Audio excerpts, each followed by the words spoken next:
Charotar education society સંચાલિત Sardar Vallabhbhai Patel high school ઉચ્ચ પ્રાથમિક વિભાગ ખેતીવાડીમાં આપનું સ્વાગત છે. વિદ્યાર્થી મિત્રો, આજે આપણે સંસ્કૃત ધોરણ 8 પ્રથમ સત્રમાં ચિત્રપદાની વિષય જોઈશું. તે પહેલાં આપણે જોઈએ, ગયા વિડીયોમાં આપણે જે ચિત્રપદાની વિષય ભણ્યા હતા તેમાં આપણે જોયું હતું એતત સર્વનામ પુલ્લિંગ એકવચનના રૂપો, તત્ સર્વનામ પુલ્લિંગ એકવચનના રૂપો,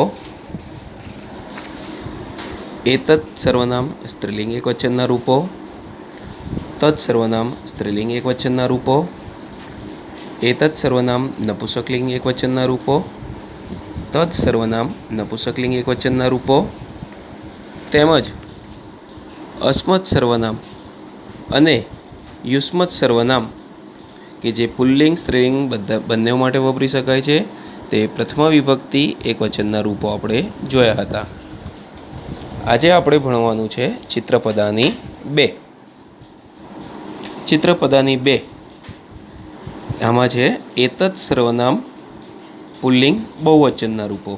ચિત્રપદાની 1માં આપણે જોયું એતત સર્વનામ પુલ્લિંગ એકવચનના રૂપો. અહીં છે એતત સર્વનામ પુલ્લિંગ બહુવચનના રૂપો અને સાથે સાથે તદ સર્વનામ પુલ્લિંગ બહુવચનના રૂપો. સૌપ્રથમ આપણે જોઈએ એતત સર્વનામ વિશે. અહીં તમે જોઈ શકો છો એતે અર્થાત આ બધા, એતે અર્થાત આ બધા. અહીંયા એક છોકરી છે તે હાથીઓથી નજીક બતાવવામાં આવી છે અને બતાવે છે કે એતે ગજાહા. ઘણા બધા હાથીઓ છે માટે હાથીને બહુવચનમાં બતાવ્યું ગજાહા. ગજહ એટલે હાથી અને ગજાહા એટલે હાથીઓ. એતે એટલે આ બધા અને ગજાહા એટલે હાથીઓ. તો આ બધા હાથીઓ છે. એતે સસકાહા. એતે અર્થાત આ બધા, સસકાહા એટલે સસલાઓ. આ સસલાઓથી નજીક છે એટલે આ બધા સસલાઓ છે. એતે હંસાહા. એતે અર્થાત આ બધા, હંસાહા એટલે હંસો. આ છોકરો છે હંસથી નજીક બતાવ્યો છે માટે એતે હંસાહા, આ બધા હંસો છે. નજીકની વસ્તુ દર્શાવવા માટે એતે અને દૂરની વસ્તુ દર્શાવવા માટે તે. તો આપણે નજીકની વસ્તુઓ માટે આપણે જોયું કે આ હાથીઓ છે, આ સસલાઓ છે, આ હંસો છે. જોઈએ હવે આપણે દૂર વસ્તુ દર્શાવી છે તેની માટે. તે અર્થાત પેલા બધા.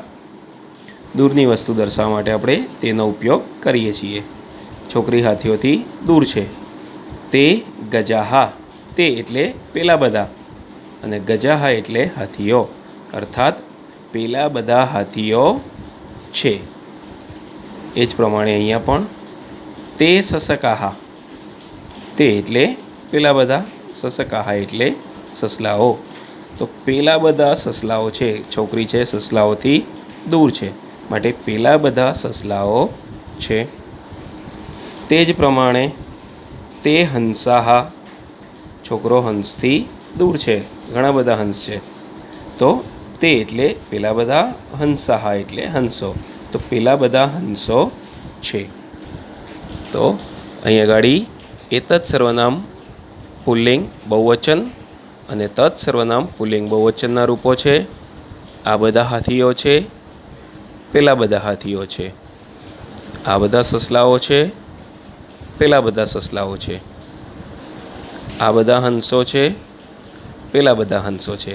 આ બધા છે પુલ્લિંગ નામો. હાથી છે, સસલું છે, હંસ છે, આ બધા પુલ્લિંગ નામો છે માટે પુલ્લિંગના સર્વનામના રૂપો જોયા. હવે આપણે જોઈએ સ્ત્રીલિંગ સર્વનામના રૂપો. એતાહા અર્થાત આ બધી. એતાહા અર્થાત આ બધી. જેમ એતત સર્વનામ પુલ્લિંગના રૂપો હતા તે પ્રમાણે આ છે એતત સર્વનામ સ્ત્રીલિંગ બહુવચનના રૂપો. એતાહા સ્ત્રીલિંગ માટે વપરાય છે. આ બધી જેનો અર્થ થાય છે આ બધી.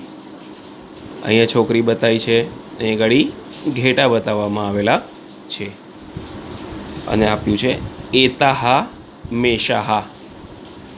મેષહ એટલે ઘેટું અને સ્ત્રીલિંગ થાય મેષા. ઘણા બધા ઘેટા અહીંયા આગળ બતાવ્યા છે તો મેષાહા. તો એતાહા અર્થાત આ બધી, અને મેષાહા એટલે ઘેટીઓ, આ બધી ઘેટીઓ છે. એતાહા બાલિકાહા, છોકરીઓથી નજીક છે આ છોકરી અને દર્શાવે છે એમને. તો એતાહા અર્થાત આ બધી, ને બાલિકાહા અર્થાત છોકરીઓ, તો આ બધી છોકરીઓ છે. અહીં એક છોકરો છે, ચકલીઓને દર્શાવે છે, જે ચકલીઓ પોતાનાથી નજીક છે.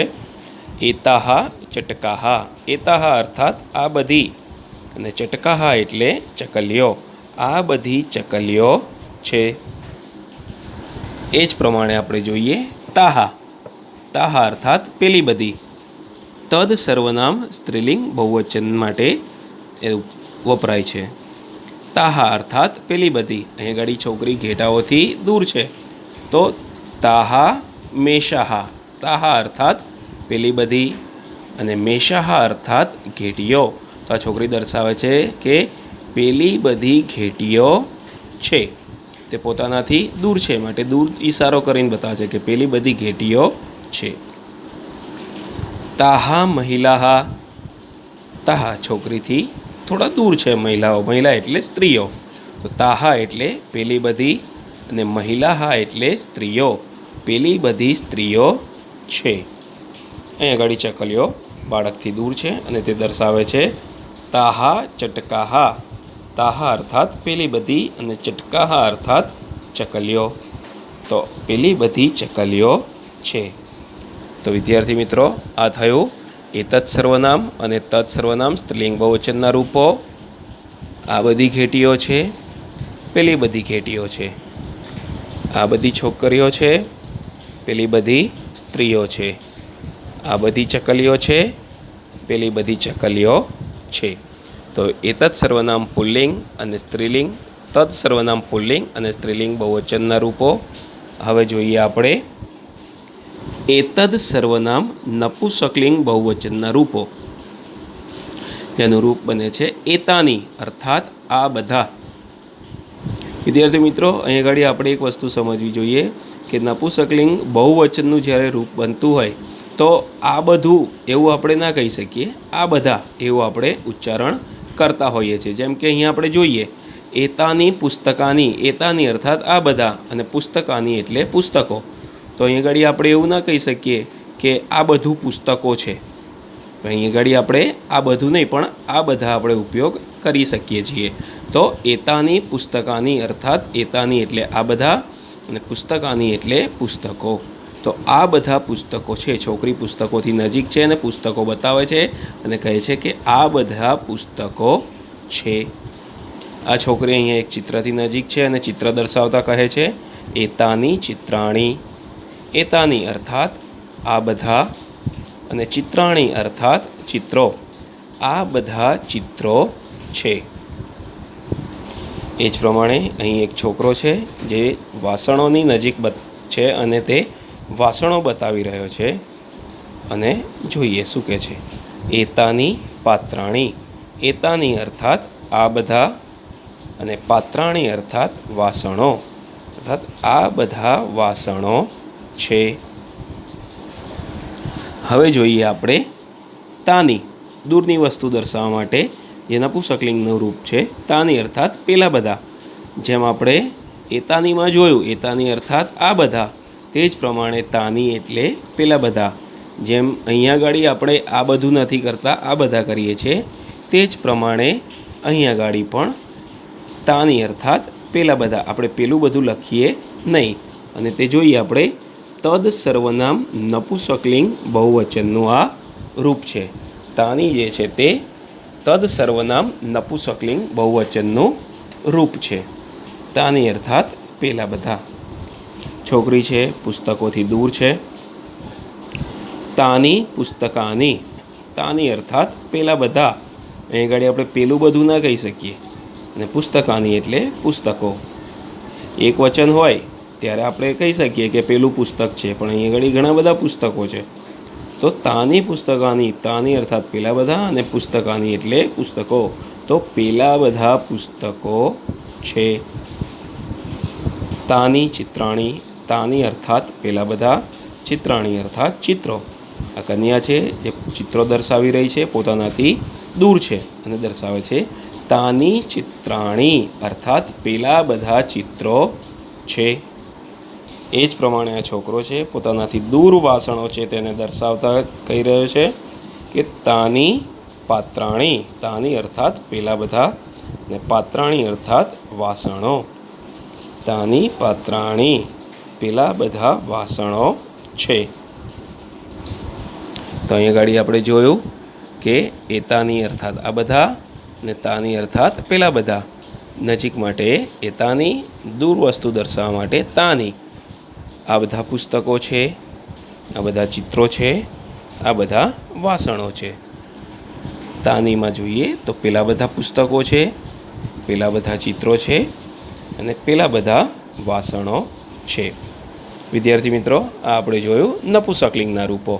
તો આપણે એતત સર્વનામ પુલ્લિંગ બહુવચન, સ્ત્રીલિંગ બહુવચન અને નપુંસકલિંગ બહુવચનના રૂપો જોયા. સાથે સાથે તદ સર્વનામ સ્ત્રીલિંગ બહુવચન, પુલ્લિંગ બહુવચન અને નપુંસકલિંગ બહુવચનના રૂપો જોયા. હવે આપણે ચિત્રપદાની એકમાં જે રીતના અસ્મત સર્વનામ પ્રથમા વિભક્તિ એક વચનના રૂપો જોયા હતા તે અહીં આગળ છે અસ્મદ સર્વનામ પ્રથમા વિભક્તિ બહુવચનના રૂપો. એ બહુવચનના રૂપો આપણે ગયા વખતે પણ સમજ્યા હતા. અહમ, આવામ અને વયમ. અને યુષ્મદ માટે યુયમ, ત્વમ, યુવામ અને યુયમ. પહેલાં આપણે અસ્મત સર્વનામના રૂપોનો પરિચય મેળવી અને તેના વિશે સમજીએ. વયમ, વયમ અર્થાત અમે બધા. વિદ્યાર્થી મિત્રો, એક ખાસ વાત નોંધવા જેવી છે કે અસ્મદ અને યુષ્મદ સર્વનામનો જ્યારે ઉપયોગ કરીએ છીએ ત્યારે એમાં કોઈ પુલ્લિંગ કે સ્ત્રીલિંગ માટે નથી હોતું, પણ તે બંને માટે ઉપયોગ કરી શકાય છે. એમાં એવું નથી હોતું કે એક છે તે પુલ્લિંગ માટે અને બીજું છે તે સ્ત્રીલિંગ માટે. અસ્મદ અને યુષ્મદ સર્વનામ જે છે તે આપણે પુલ્લિંગ સ્ત્રીલિંગ બંને માટે ઉપયોગ કરી શકીએ છીએ. તો પુલ્લિંગ અને સ્ત્રીલિંગ બંને માટે વપરાય છે. અહીંયા ગાડી ઉદાહરણ પણ આપણે જોઈએ. તો જો અહીંયા ગાડી બતાવ્યું છે, અહીંયા સ્ત્રીઓ બતાવેલી છે અને તે કહે છે વયમ શિક્ષિકાહા. વયમ એટલે અમે બધી. હા, અહીંયા ગાડી આપણે સ્ત્રીલિંગ પુલ્લિંગ આપણે લખી શકીએ છીએ, પણ પર્ટિક્યુલર એટલે કે ચોક્કસ કોઈ સ્ત્રીલિંગ માટે જ કે કોઈ પુલ્લિંગ માટે જ વપરાય છે તેવું હોતું નથી. વયમ અહીંયા સ્ત્રીઓ છે માટે અમે બધી લખી શકાય. શિક્ષિકાહા અર્થાત શિક્ષિકાઓ છીએ. તો આ સ્ત્રીઓ જો પોતાની જાત માટે કહે છે, બરાબર, પોતાને બતાવીને કહે છે કે અમે બધી શિક્ષિકાઓ છીએ. અહીંયા આગળ કેટલાક બાળકો છે, જુઓ તેમાં તમે જોઈ શકો છો કે છોકરાઓ પણ છે અને છોકરીઓ પણ છે. તને કહે છે વયમ બાલકાહા. અહીંયા છોકરા છોકરીઓ બધા મિક્સ છે, તો આપણે અમે બધા લખી શકીએ. અહીંયા ફક્ત છોકરાઓ હોત તો અમે બધા આવતા, ફક્ત છોકરીઓ હોત તો અમે બધી આવતા. તો અહીંયા બંને મિક્સ બતાવેલા છે. તો વયમ બાલકાહા, વયમ એટલે અમે બધા અને બાલકાહા એટલે બાળકો. તો અમે બધા બાળકો છીએ. જો અહીંયા ગાડી ફરી સ્ત્રીઓ બતાવી છે અને કહ્યું વયમ મહિલાહા. વયમ અર્થાત અમે બધી અને મહિલાહા એટલે સ્ત્રીઓ. તો અમે બધી સ્ત્રીઓ છીએ. હવે આપણે જોઈએ યુયમ, જે યુષ્મદ સર્વનામ પ્રથમા વિભક્તિ બહુવચનનું રૂપ છે. એને આપણે જોયું હતું કે ત્વમ, યુવામ અને યુયમ અર્થાત યુયમ તે બહુવચનનું રૂપ છે. જેમ અસ્મદ માટે કહ્યું તે જ પ્રમાણે યુષ્મદના રૂપોમાં પણ એમ કે પુલ્લિંગ કે સ્ત્રીલિંગ બંનેની માટે આ વાપરી શકાય છે. જેમ આપણે અહીંયા પણ જોયું તે જ પ્રમાણે અહીંયા પણ પુલ્લિંગ અને સ્ત્રીલિંગ બંનેની માટે આ વાપરી શકાય છે. જોઈએ, આ એક સ્ત્રી છે તે બતાવી રહી છે અહીંયા ગાડી સૈનિકોને અને કહે છે યુયમ સૈનિકાહા. યુયમ, યુયમ અર્થાત તમે બધા. યુયમ અર્થાત તમે બધા અને સૈનિકાહા અર્થાત સૈનિકો. તો તે સૈનિકોને બતાવીને કહે છે કે તમે બધા સૈનિકો છો. અહીંયા આગળ આપણે જોયું તો પોતાને બતાવે છે ને કહે છે કે અમે બધી શિક્ષિકાઓ છીએ. આ અહીંયા સૈનિકો તરફ ઈશારો કરીને સૈનિકોને બતાવે છે અને કહે છે કે તમે બધા સૈનિકો છો. અહીંયા આગળ બાળકો બતાવ્યા છે અને કહ્યું છે યુયમ બાલકાહ. આ બેન કહે છે આ બધાને કે તમે બધા બાળકો છો. યુયમ અર્થાત તમે બધા અને બાલકાહ અર્થાત બાળકો. તો તમે બધા બાળકો છો. અહીંયા આગળ બાળકો પોતે કહેતા હતા કે અમે બધા બાળકો છીએ. એમ વયમ બાલકાહ, અમે બધા બાળકો છીએ. અહીં આગળ એક બેન બાળકોને બતાવીને કહે છે કે યુયમ બાલકાહ અર્થાત તમે બધા બાળકો છો. અહીં આગળ યુયમ બાલિકાહ. આ ચિત્રમાં થોડી ભૂલ છે કે અંદર છોકરાઓ પણ બતાવ્યા છે, બાલિકાહ કહ્યું છે પણ તો બેન છે તે બતાવે છે. આપણે પણ બાલિકા જ રાખીશું કે યુયમ એટલે તમે બધી અને બાલિકાહ અર્થાત છોકરીઓ, અર્થાત તમે બધી છોકરીઓ છો. તો આપણે જોયું અસ્મત સર્વનામ કે અમે બધી શિક્ષિકાઓ છીએ, અમે બધા બાળકો છીએ, અમે બધી સ્ત્રીઓ છીએ. યુસ્મત સર્વનામના રૂપોમાં જોયું યુયમ તરીકે તમે બધા સૈનિકો છો, તમે બધા બાળકો છો અને તમે બધી છોકરીઓ છો. તો વિદ્યાર્થી મિત્રો, આ આપણે જોયું અસ્મત અને યુસ્મત સર્વનામ પ્રથમા વિભક્તિ બહુવચનના રૂપો. તો આજે આપણે જોયું તે એતત સર્વનામ, પુલ્લિંગ બહુવચન, તદ સર્વનામ પુલ્લિંગ બહુવચન, એતદ સર્વનામ સ્ત્રીલિંગ બહુવચન, તદ સર્વનામ સ્ત્રીલિંગ બહુવચન, એતદ સર્વનામ નપુંસકલિંગ બહુવચન, તદ સર્વનામ નપુંસકલિંગ બહુવચનના રૂપો અને અસ્મદ સર્વનામ પ્રથમા વિભક્તિ બહુવચન તેમજ યુસ્મત સર્વનામ પ્રથમા વિભક્તિ બહુવચનના રૂપો જોયા. વિદ્યાર્થી મિત્રો, ઘરે રહી આ વિડીયો સારી રીતે જોઈ અભ્યાસ કરવો અને આ વિડીયોને વારંવાર જોઈ અને સારી રીતે સમજવા